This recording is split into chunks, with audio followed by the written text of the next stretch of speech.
My name is Dr. Richard Nkwenti. I am a product formulation pharmacist and an integrative medicine doctor with a PhD in integrative medicine. I am board certified in anti-aging medicine and a fellow in anti-aging, metabolic, and functional medicine. I have formulated more than 50,000 dosages of natural bioidentical hormones custom-made for more than 10,000 patients. If you have not subscribed to our channel yet, please hit the subscribe button. You will not regret it. Now, what if everything you've been told about cancer's origins is incomplete? While genetics matter, groundbreaking research now suggests cancer might be primarily a metabolic disease, meaning how cells produce energy could be more important than their mutations. Today, I'm walking you through the 3 biggest myths about cancer treatment that new scientific evidence is overturning, including how an antiparasitic drug is showing remarkable anti-cancer properties in clinical studies, and why some hormones may actually protect against cancer rather than promote it. Myth 1. Cancer is primarily a genetic disease. What if everything we thought we knew about cancer was based on an incomplete picture? For decades, the prevailing theory has positioned cancer as fundamentally a genetic disease. This model suggests that a series of unfortunate DNA mutations eventually transform a normal cell into a cancerous one. It's an elegant theory that has shaped research priorities, drug development, and treatment protocols worldwide. The genetic mutation theory gained tremendous momentum after the completion of the Human Genome Project in 2003. Billions of dollars flowed into cancer genomics research, with the Cancer Genome Atlas and similar initiatives mapping the genetic landscapes of various tumors. The promise was clear: identify the driver mutations for each cancer type, develop targeted drugs to block these mutations, and finally, conquer cancer. Yet despite these massive investments and undeniable technological advances, the results have been sobering. Most targeted therapies provide only modest survival benefits, measured in months, not years. Drug resistance inevitably develops. And for many common cancers, we've struggled to identify clear genetic targets or develop effective gene-targeted treatments. This persistent gap between genetic theory and clinical results has led some researchers to reconsider a different perspective. First proposed almost a century ago by a Nobel Prize-winning scientist named Otto Warburg. In the 1920s, Warburg observed something peculiar about cancer cells. Regardless of their type or origin, they exhibited a strikingly abnormal metabolism. Specifically, Warburg discovered that cancer cells prefer to ferment glucose for energy even when oxygen is plentiful, a process called aerobic glycolysis. This is remarkable because it's an inefficient way to produce energy compared to normal mitochondrial respiration. It's like choosing to generate electricity with a hand crank when you have access to a nuclear power plant. Warburg proposed that this metabolic shift wasn't just a side effect, but actually the primary cause of cancer. However, his theory was largely overshadowed when DNA was discovered and genetic research exploded. The metabolic observations were acknowledged but relegated to a consequence of cancer rather than its origin. Today, a growing number of researchers are reviving and expanding Warburg's insights. Dr. Thomas Seyfried of Boston College has been a prominent voice in this renaissance, presenting compelling evidence that mitochondrial dysfunction is the primary initiator of the cancer process, with genetic mutations arising secondarily. This theory turns the conventional model on its head. Instead of random genetic mutations leading to metabolic changes, damaged mitochondria set in motion a cascade of cellular adaptations that actually cause genetic instability. In this view, cancer is fundamentally a metabolic disease with secondary genetic consequences. The evidence supporting this perspective is substantial. For instance, if you transfer the nucleus of a cancer cell, containing all those supposed driver mutations, into a normal cell with healthy mitochondria, the cell typically doesn't become cancerous. Conversely, if you damage the mitochondria of normal cells, they often transform into cancer cells even without specific genetic mutations. Furthermore, virtually all cancers display the Warburg effect, regardless of their tissue of origin or specific genetic profiles. This universal metabolic signature suggests a common underlying mechanism that transcends the genetic heterogeneity we observe across different tumors. Perhaps most compelling are the emerging case studies where metabolic interventions have shown remarkable results. Consider the work of Dr. Walter Longo at USC, who has demonstrated that fasting cycles can sensitize cancer cells to chemotherapy while protecting normal cells, potentially because cancer cells' metabolic inflexibility makes them vulnerable to nutrient deprivation. Similarly, studies of the ketogenic diet in brain cancer patients have shown promising results. In a small trial at the University of Pittsburgh, patients with recurrent glioblastoma followed a ketogenic diet along with standard treatment. The diet appeared to enhance the effectiveness of chemotherapy and radiation, while potentially improving quality of life. Metabolic drugs are showing promise too. Repurposed diabetes medications like metformin have demonstrated anti-cancer effects in both laboratory and population studies.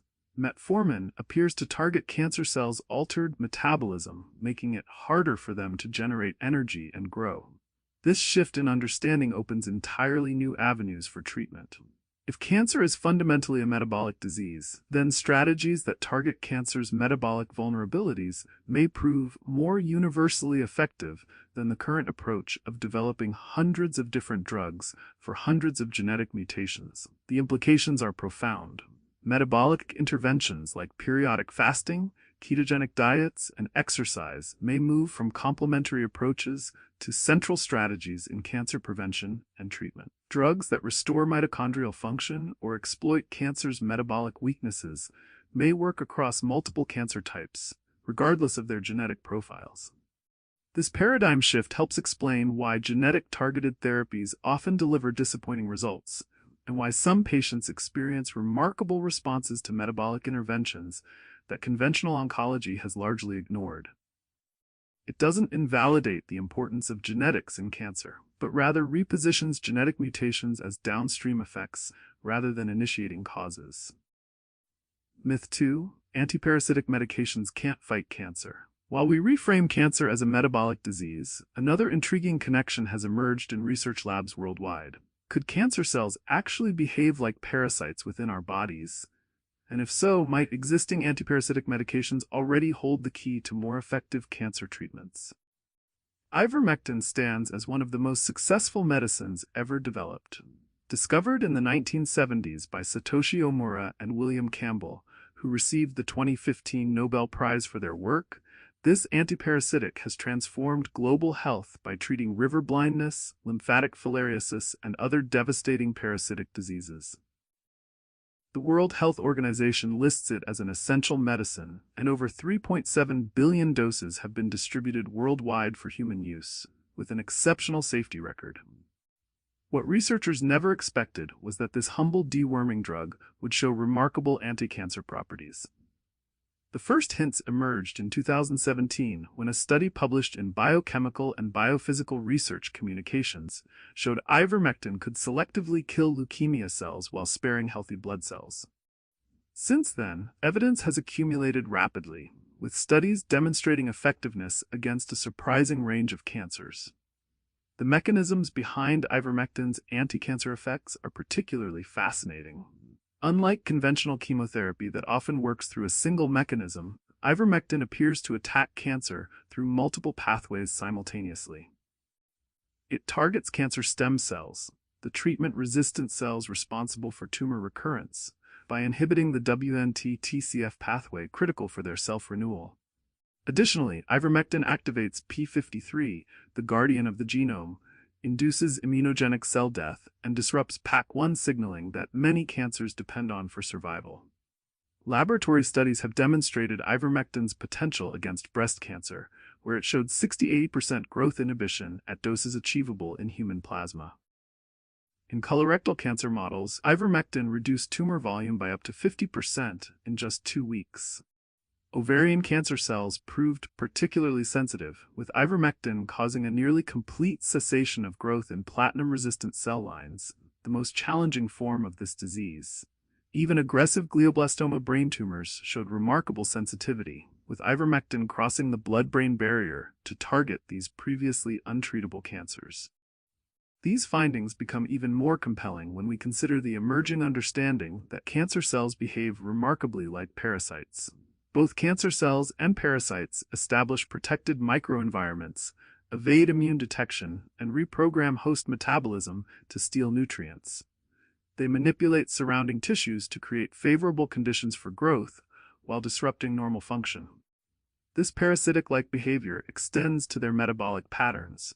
Both rely heavily on glucose fermentation rather than efficient oxygen-based metabolism, mirroring the Warburg effect we discussed earlier. Dr. Fauci Mehta, an oncologist integrating conventional and complementary approaches, has been pioneering ivermectin protocols for cancer patients who've exhausted standard treatments.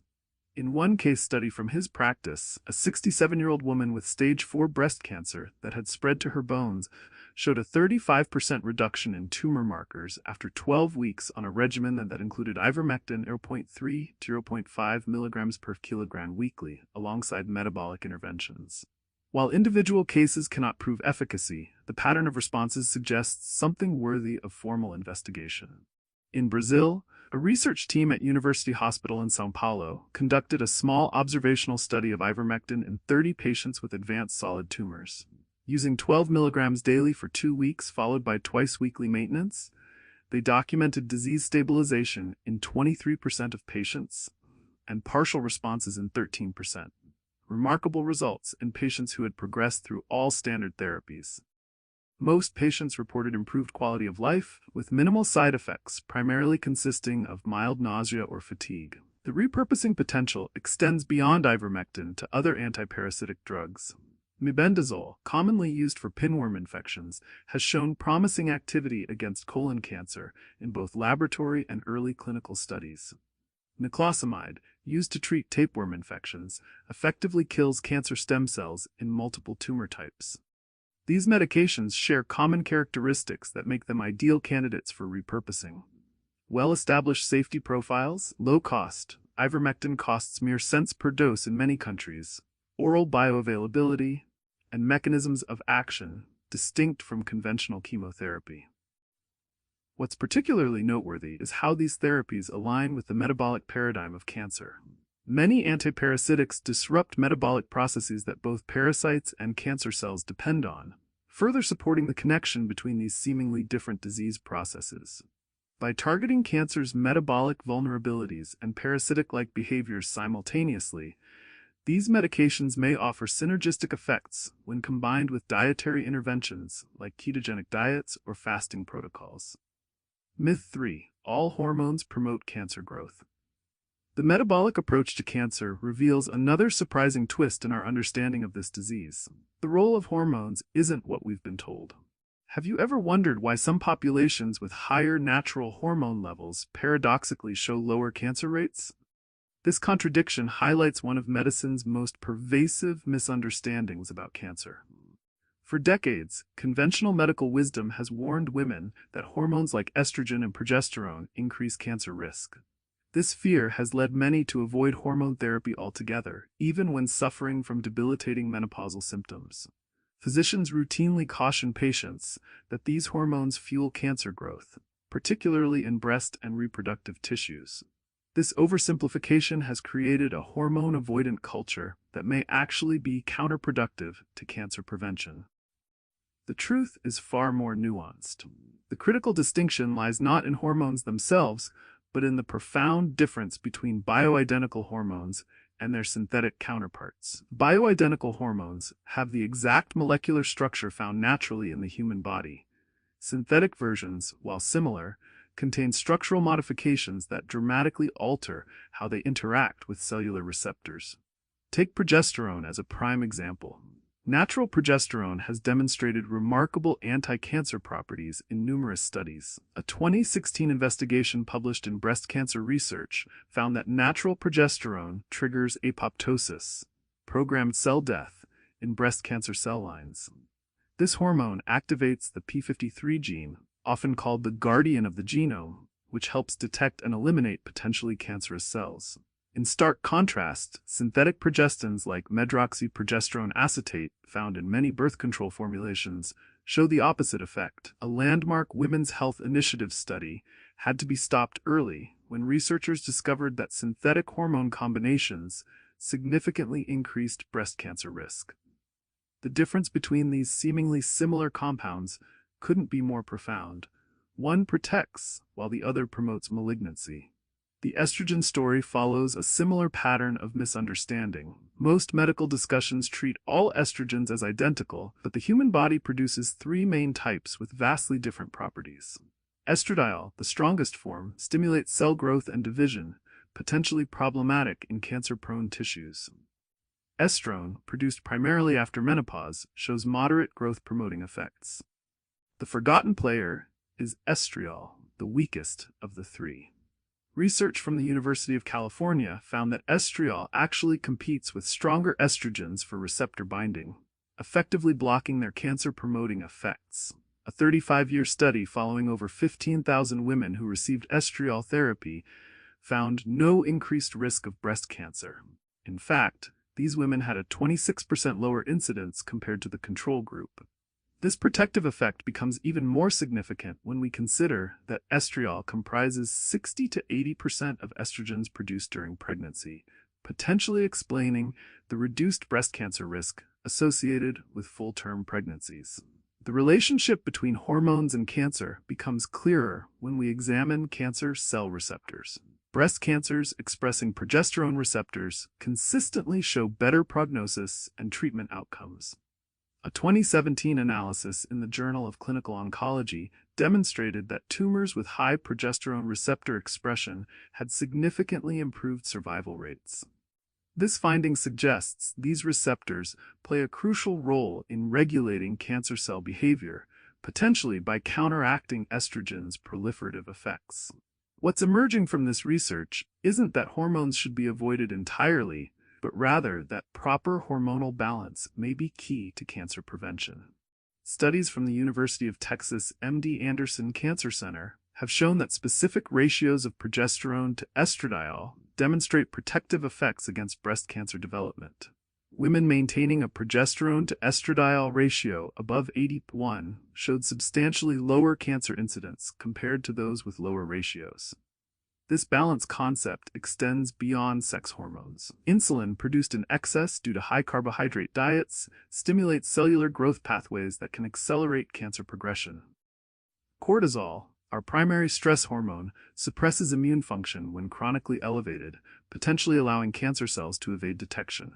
Even melatonin, which regulates our sleep-wake cycle, demonstrates potent anti-cancer properties when present in optimal amounts. The implications of this hormonal paradigm shift are profound. Rather than avoiding hormones altogether, restoring proper hormonal signaling may represent a critical missing piece in cancer prevention and treatment. Emerging protocols combining dietary interventions, stress management, sleep optimization, and carefully prescribed bioidentical hormones show promising results in preliminary studies.